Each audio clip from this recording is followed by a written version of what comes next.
आज की क्लास में आप लोगों को पढ़ना है एथिल एमीन के गुण, प्रॉपर्टीज ऑफ एथिलेमीन। एथिलेमीन के गुण में सबसे पहला गुण पढ़ना है आप लोगों को भौतिक गुण, फिजिकल प्रॉपर्टी ऑफ एथिलेमीन। यदि एथिलेमीन की बात किया जाए तो एथिलेमीन कैसा है? रंगहीन ज्वलनशील गैस है। कैसा है? रंगहीन और ज्वलनशील। ज्वलनशील का मतलब क्या? जलता है। रंगहीन और कैसी गैस है? ज्वलनशील गैस है। ज्वलनशील गैस है। और इसका क्वथनांक की बात करते हैं। क्वथनांक बोले तो Vp बॉइलिंग पॉइंट। इसका बॉइलिंग पॉइंट कितना होता है? 17 अंश सेंटीग्रेड है। इसका क्वथनांक कितना है? 17 अंश सेंटीग्रेड है। अगली प्रॉपर्टी इसकी जानिए, जल में विलेय है। जल में कैसा है? विलेय है, अत्यधिक विलेय है। इसमें से अगर देखा जाए दुर्गंध कैसे आती है? इसकी दुर्गंध ठीक अमोनिया जैसी होती है, तीक्ष्ण अमोनिया जैसी होती है। इसकी गंध कैसी होती है? इसकी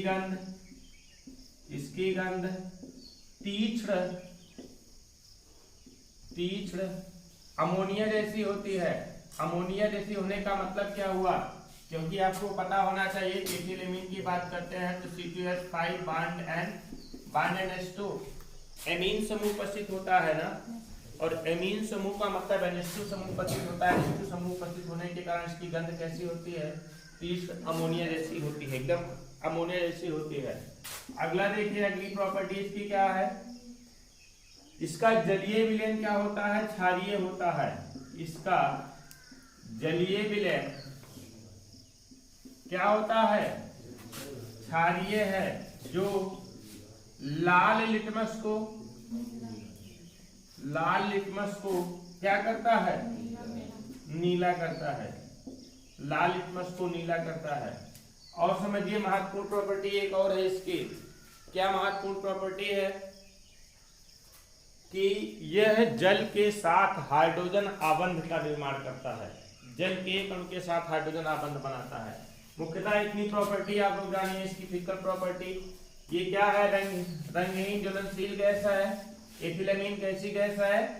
रंगहीन ज्वलनशील है, मतलब कि रंगहीन होती है। अगर इसको हम जलाते हैं तो बहुत तेजी से ये जल भी जाती है। रंगहीन ज्वलनशील गैस है। इसका क्वथनांक Vp 17 अंश सेंटीग्रेड है। जल में विलेय है। जल में विलेय का मतलब जल में बहुत तेजी से विलेय होती है। इसकी गंध तीक्ष्ण अमोनिया जैसी होती है। तीक्ष्ण अमोनिया जैसी होती है इसकी गंध, तीक्ष्ण अमोनिया जैसी होती है। इसका जलीय विलयन क्या होता है? क्षारीय है।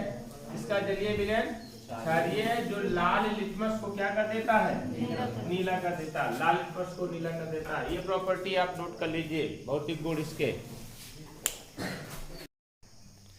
ये तो था इसकी फिजिकल प्रॉपर्टी, भौतिक गुण। अब आपको पढ़ना है इसके रासायनिक गुण के बारे में।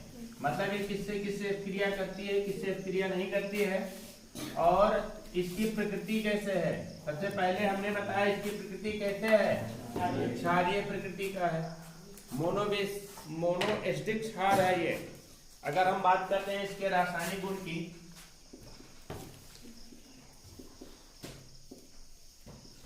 रासायनिक गुण, केमिकल प्रॉपर्टी के अंतर्गत जो पहला पढ़ना है आप लोगों को, कौन सा पढ़ना है? इसकी क्षारकीय प्रकृति पढ़नी है। क्षारकीय प्रकृति का मतलब बेसिक नेचर।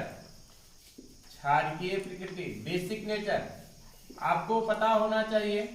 एथिलेमीन का मैं अगर स्ट्रक्चर बनाता हूं तो एथिलेमीन का स्ट्रक्चर कुछ इस तरीके से होता है।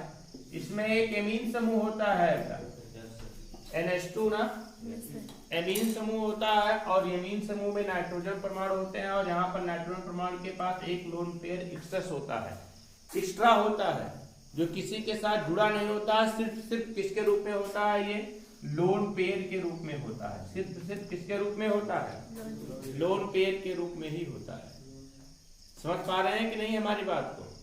ये लोन पेयर ऐसा लोन पेयर होता है जो किसी के साथ जुड़ करके उपसहसंयोजी बंध का निर्माण भी कर सकता है ना। और ये लोन पेयर की उपस्थिति होने के कारण ये किसकी भांति व्यवहार करता है? लुईस क्षारक की भांति व्यवहार करता है। लुईस क्षारक की भांति व्यवहार करता है। अगर मैं बात करता हूं इसकी जल से अपक्रिया की बात करता हूं, किससे अपक्रिया कराया जाता है? जल से अपक्रिया कराया जाता है।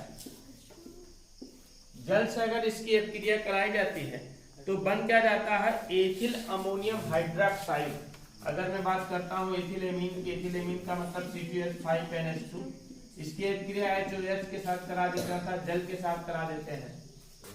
जल के साथ करा देते हैं तो एमीन समूह के साथ हाइड्रोजन जुड़ जाएगा और यहाँ से एक NH3 जुड़ जाएगा और OH इसके साथ जुड़ जाता है और प्राप्त हो जाता है क्या? आपका C2H5NH3OH। इसको बोलते हैं क्या है हम? Ethyl ammonium hydroxide. ध्यान से समझिएगा हमारी बात को, इसे क्या कहते हैं हम? Ethyl ammonium hydroxide. आपको पता होना चाहिए अमोनियम हाइड्रोक्साइड क्या होता है। अमोनियम हाइड्रोक्साइड होता है NH4OH, एक क्षार होता है, बेस होता है कि नहीं। अब यहां से क्या हुआ है, इसमें डिफरेंट क्या है? अब आप कहेंगे सर NH3OH है तो आप इसको अमोनियम बोल रहे हैं, यहाँ NH4OH है तो आप इसको भी अमोनियम बोल रहे हैं, है ना। लेकिन हुआ क्या है, यहाँ पर एक हाइड्रोजन रिमूव हुआ है, किसके द्वारा? एथिल समूह के द्वारा। तो C2H5NH3 बचा और OH बच गया, तो इतना बन गया क्या? Ethyl ammonium. ये हो गया क्या आपका? हाइड्रोक्साइड। समझ पा रहे हैं कि नहीं? ये आपका एथिल अमोनियम हाइड्रोक्साइड है, जो कि कैसे नेचर का है? ये क्षारीय नेचर का। क्यों? क्योंकि यहाँ पर क्या उपस्थित है? अब तो क्लियर हो गया ना, OH समूह उपस्थित है।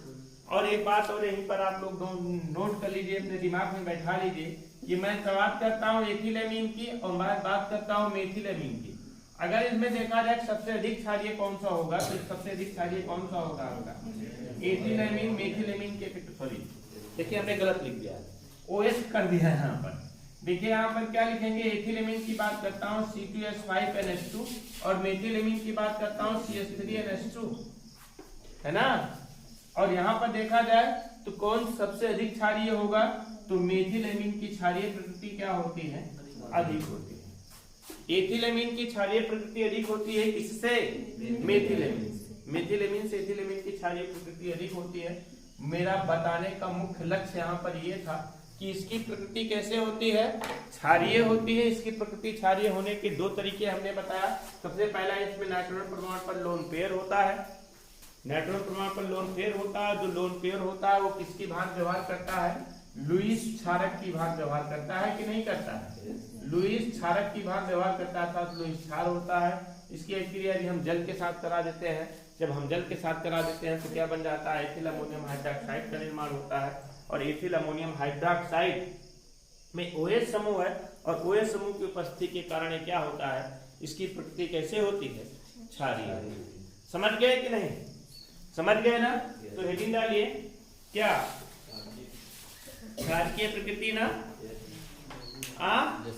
लिखे क्षारीय प्रकृति। क्षारीय प्रकृति में लिखे नाइट्रोजन परमाणु पर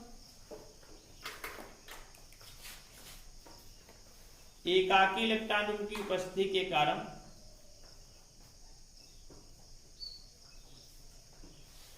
एथिल एमीन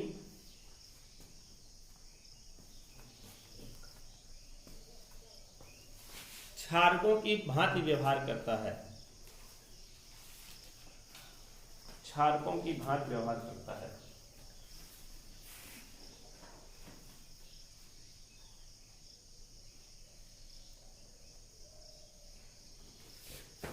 एथिल एमीन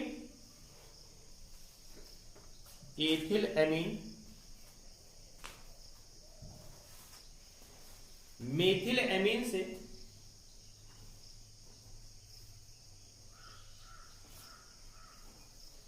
अधिक क्षारीय है।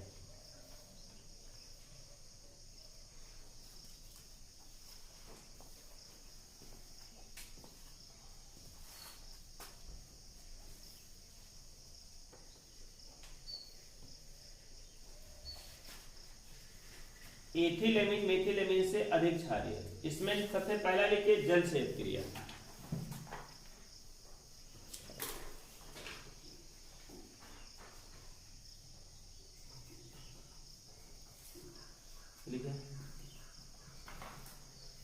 जल से अभिक्रिया लिखिए। एथिलेमिन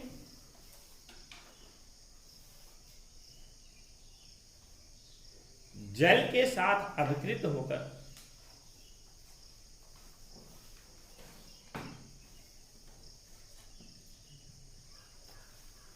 क्या बनाता है? एथिल अमोनियम हाइड्रोक्साइड बनाता है।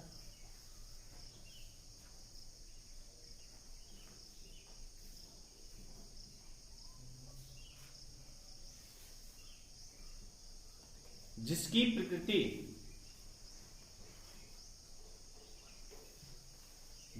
प्रकृति कैसे होती है? क्षारीय होती है। जिसकी प्रकृति क्षारीय होती है। नोट कर लीजिएगा इसको। अगला लिखिए,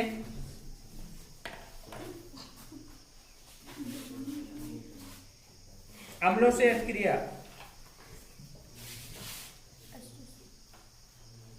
अम्लों से अभिक्रिया, जब इसकी प्रकृति कैसे है? क्षारीय है, तो अम्लों से अभिक्रिया करके क्या बनाएगा? साल्ट का निर्माण करेगा कि नहीं करेगा? एक अम्ल लेते हैं, महत्वपूर्ण अम्ल लेते हैं, कौन सा जानते हैं? हाइड्रोक्लोरिक अम्ल HCl। दूसरा देखिए डी नंबर, कौन सा? अम्लों से अभिक्रिया। अम्लों से अभिक्रिया कराते हैं एथिलेमीन की बात करते हैं तो क्या होता है? C2H5NH2। इसकी अभिक्रिया HCl के साथ कराया जाता है और बनेगा क्या आपका? C2H5NH3Cl, ethyl ammonium chloride. बनेगा क्या आपका? C2H5NH3Cl। इसका नाम क्या होता है? Ethyl ammonium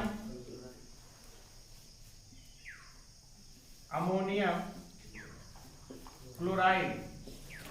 ethyl ammonium chloride, जो कि एक प्रकार का क्या है? ये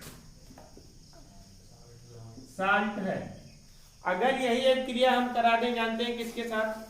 H2SO4 के साथ, सल्फ्यूरिक एसिड के साथ ये अभिक्रिया करा देते हैं तो किस तरीके से अभिक्रिया होती है?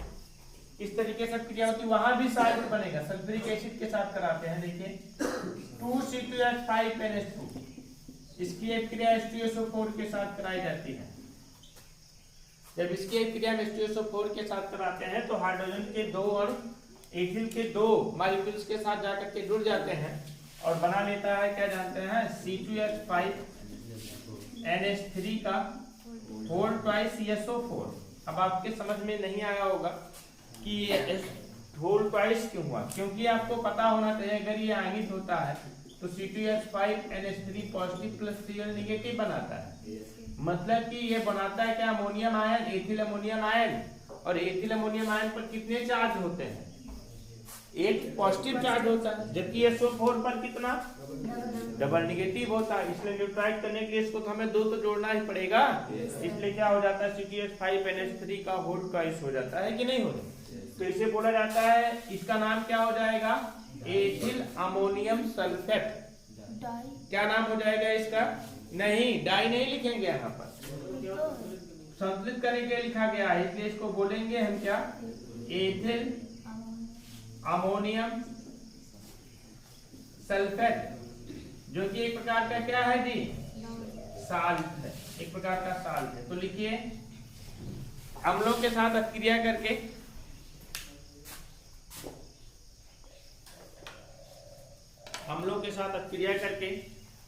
लवण बनाता है।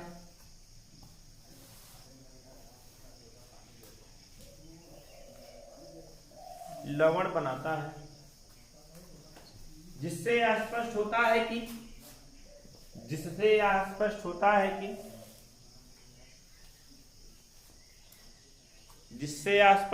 है कि इसकी प्रकृति क्षारीय है। इसकी प्रकृति क्षारीय है।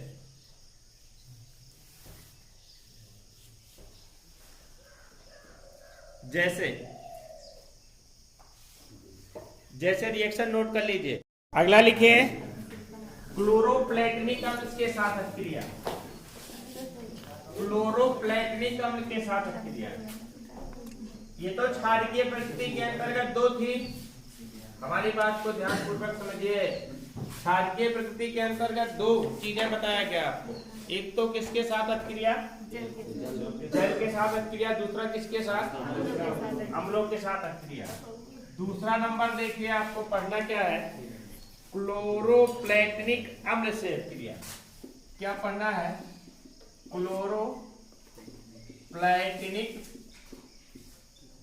क्लोरोप्लेटनिक अम्ल से अभिक्रिया। देखिए भैया, अम्ल है, क्लोरोप्लेटनिक अम्ल किसे कहा जाता है। क्लोरोप्लेटनिक अम्ल होता क्या है, देखिए इसका होता क्या है, H2PtCl6। इसको याद रखिएगा, जैसे होता है आपका H2SO4 ना, यहाँ पर प्लेटिनम के स्थान पर सल्फर, सल्फर के स्थान पर प्लेटिनम, ऑक्सीजन के स्थान पर क्लोरीन, सल्फ्यूरिक अम्ल जैसे वैसे क्लोरोप्लेटनिक अम्ल होता है H2PtCl6। ये आप लोगों के लिए नया कंपाउंड है, इसको दिमाग में रखिएगा, कभी आया नहीं था अभी तक। क्लोरोप्लेटनिक अम्ल बोला जाता है इसको, H2PtCl6। क्लोरोप्लेटनिक अम्ल के साथ अभिक्रिया करते हैं किसकी, एथिलेमीन की। एथिलेमीन की बात करते हैं, C2H5NH2, इसके दो मॉलिक्यूल्स H2PtCl6 क्लोरोप्लेटनिक अम्ल के साथ अभिक्रिया करते हैं, तो हाइड्रोजन के दोनों एटम्स जाकर के इसके साथ जुड़ जाते हैं और बन जाता है क्या आपका अमोनियम, एथिल अमोनियम ना, CH3NH3 का होल ट्वाइस, और PtCl6 इसका नाम होता है क्या, एथिल अमोनियमीन।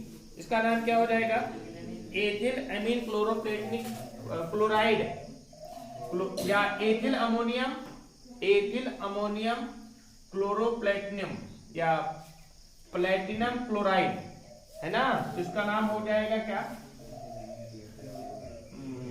एथिल अमोनियम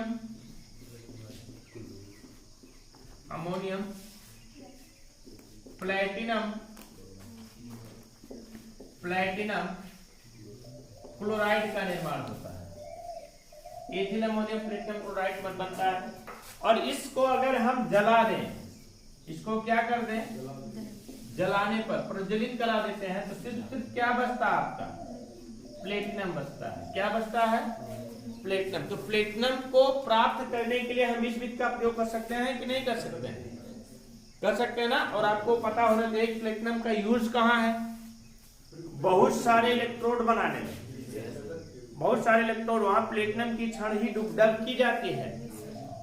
आप लोगों ने देखा होगा मानक हाइड्रोजन इलेक्ट्रोड बनाते समय प्लेटिनम की छड़, प्लेटिनम की प्लेट लटकाई जाती है ना, कहीं कहीं उत्प्रेरक के रूप में इसका उपयोग किया जाता है। तो जलाते हैं, जलाने पर यहाँ पर क्या निर्मित होता है, प्लेटिनम की प्राप्ति होती है। लिखिए, एथिलेमीन क्लोरोप्लेटनिक अम्ल के साथ अभिक्रिया करके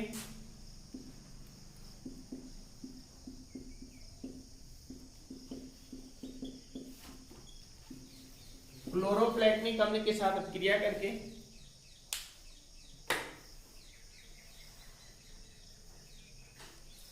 क्लोरोप्लेटनिक अम्ल का संकर लवण बनाता है।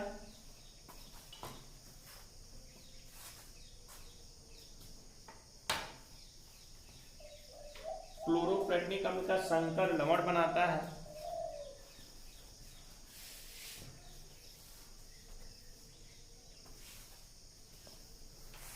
जिसे जलाने पर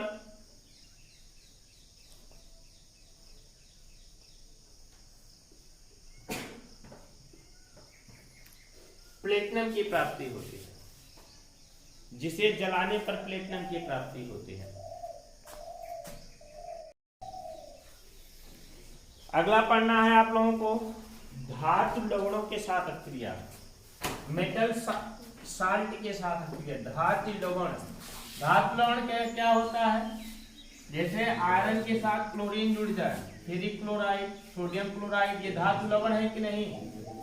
तो देखिए एथिलेमीन, एथिलेमीन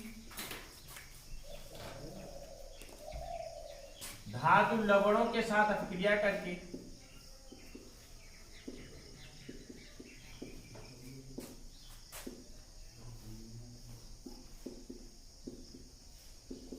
धातु लवणों के साथ अभिक्रिया करके हाइड्रोक्साइड का अवक्षेप बनाता है। अभिक्रिया करके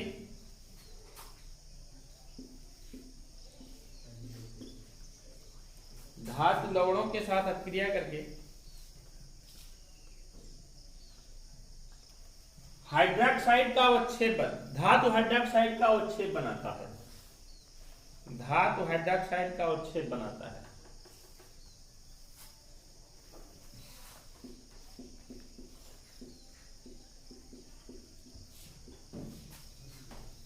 धातु हाइड्रोक्साइड का अवक्षेप बनाता है।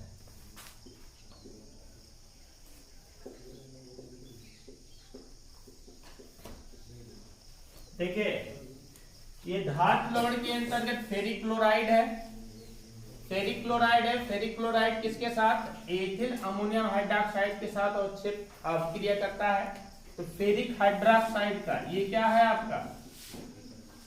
Ferric hydroxide. फेरिक हाइड्रोक्साइड का क्या बनाता है? अवक्षेप बनाता है ना? फेरिक हाइड्रोक्साइड का अवक्षेप बनाता है। ये रिएक्शन नोट कर लिए, थोड़ी सी इंपॉर्टेंट रिएक्शन है ये। बाकी आगे कल बताते हैं इसमें। कल ये रासायनिक गुण इसकी सारी की सारी केमिकल प्रॉपर्टीज कल समाप्त हो जाएगी। सारा केमिकल प्रॉपर्टी कल समाप्त हो जाएगा इसका।